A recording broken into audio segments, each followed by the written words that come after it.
이거는 얼마 전에 말씀드려야겠다라고 생각해서 가지고 왔어요. 한약으로 다이어트하면 우울증 오나요? 이게 한때 좀 얘기가 돌아서 한 번은 짚고 넘어가야 되겠다고 생각해서 말씀드리는 거예요. 이렇게 얘기하시는 유튜버 분들이 몇 분 계세요. 그래서 말씀드리는 거예요.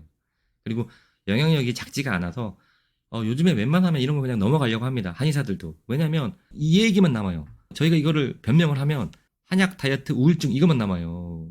이거 제가 나중에 기회가 되면 얘기할 기회가 있었으면 좋겠는데 어쨌든 이런 걸 계속 언급하는 게 좋진 않아요. 그렇지만 얘기가 좀 나와서 말씀드릴게요. 제가 말씀드렸지만은 이게 초반에 한 거예요. 초반에. 인생이라는 게 뭐냐면 스트레스 받고 불행해지다가 어떤 특정 행위를 한다고 그랬잖아요. 그래서 스트레스 해소가 되면 다시 행복해지고 근데 거기서 끝나지 않고 다시 스트레스 받아요. 이걸 계속 도는 게 인생이란 말이에요. 살찌는 거는 이 특정 행위하고 연관되어 있다고 말씀드렸죠. 그리고 이 특정 행위를 식욕으로 채우신 거예요. 먹는 걸로. 예, 그렇기 때문에 비만이 되었다. 이렇게 얘기한 거잖아요. 근데 다이어트 하면 그 음식을 끊잖아요. 그죠? 그래서 이 음식을 끊는다는 거는 단순히 그 음식을 끊는 게 아니고 내가 인생을 행복하게 살기 위해 가지고 있는 가장 좋고 가장 확실하고 가장 익숙한 무기를 버리는 행위라고 말씀드렸어요. 그냥 단순한 걸 망가뜨리는 게 아니고 수년 동안 수많은 성공과 실패를 겪으며 고치고 다듬어서 완성한 행복 추구 시스템의 핵심 부분을 망가뜨리는 행위라고 말씀드렸죠. 그죠? 이거 굉장한 걸 망가뜨렸단 말이에요. 근데 당연히 이렇게 망가뜨리면 우울해지죠. 그죠? 이해되시죠? 그렇기 때문에 저쪽 집에서는 이런 걸 쓰기도 해요. 마약성 식욕억제제. 이게 기분을 좋게 해주기 때문에 그런 거예요. 그런데 제가 말씀드렸죠. 이렇게 뭐 성적 중독이나 뭐 중독 증상 뭐 이런 거 얘기 좀 들을 수 없다고. 왜 들을 수 없을까? 이까지도 했어요.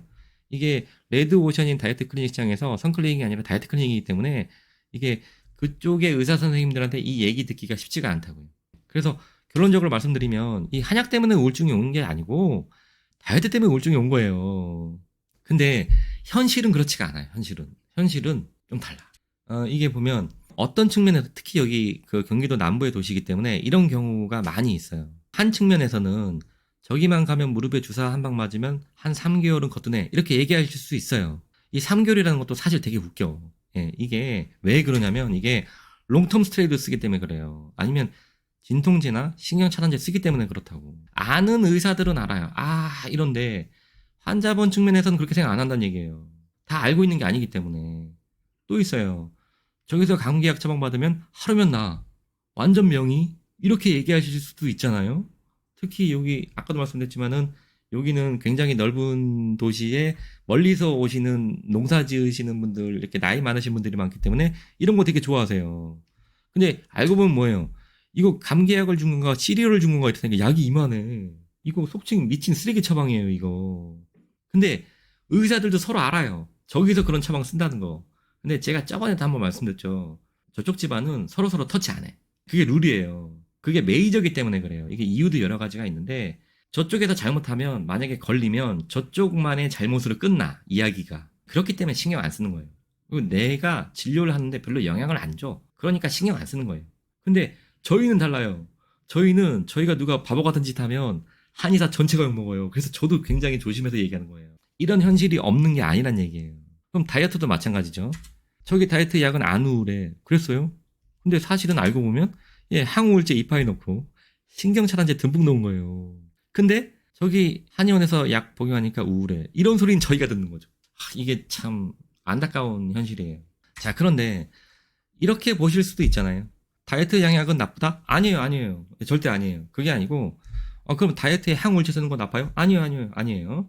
자, 다이어트 과정이 원래 우울하다면 저는 양약도 괜찮은 것 같은데요? 네. 그런 목적이나 의미라면 저도 대찬성입니다. 예, 그렇게 하시는 거. 그런데 이걸 생각해 보셔야 돼요. 항우울제 안 쓸 때도 날씬한 몸뚱이로 뭐 할지 고민 잘 안 하시는데 저희가 상담해 보면 고민 안 하세요. 고민하세요 해도 안 하세요. 그런데 항우울제 쓰면 고민하시겠어요? 이게 항우울제 안 쓰면 본인이 되게 심심하고 날씬해졌는데 별로 좋지도 않으니까 고민하시잖아요. 뭔가 부족해서 고민한다고요. 근데 항우울제가 다 해결해줘. 그 상황을. 근데 고민하시겠어요? 이 안 할 가능성이 높아요. 그 얘기는 뭐예요? 이거 요요할 가능성이 되게 높아요. 또 있어요. 약물 중독 리바운딩. 이게 무슨 의미냐면 고혈압 약을 이렇게 쓰면 혈압이 이렇게 낮아지잖아요. 근데 그 약을 끊으면 더 올라가요. 근데 이게 신경과 약에서는 이 이론이 많이 적용됩니다. 그러니까 항우울제를 쓰면 그 우울감이 줄어들긴 해요. 근데 끊으면 어떻게 되겠어요? 이 리바운딩 돼요. 더 높게 올라가요. 이 얘기는 뭐냐면 다이어트 끝나고 이 약을 계속 안 먹을 거잖아요. 그죠? 드시지 않을 거죠. 그러면은 그때 요요 오는 거를 감당하지 못할 수도 있어요. 제가 말씀드리지만 다이어트 한다고 해서 행복한 일이 막 생기는 게 아니거든요. 그러면 다이어트 끝나고 이런 약 끊으면 곧바로 우울해져가지고 더 먹을 가능성이 높아요. 이런 거를 고민해 보시고 해결책을 마련했다 그러면 저도 대찬성입니다. 그래서 이제 상담을 위주로 하는 의사 선생님들도 되게 많아요. 양의사 선생님들. 그런 분들이 조절해 가면서 쓰는 거 전 대찬성이에요. 그렇지만 한약을 쓰는 한의사 입장에서는 한약 먹고 한약 그 다이어트 복용 약 복용하고 우울해졌다 그러면은 좀 슬프죠. 그 얘기를 말씀드리고 싶은 겁니다.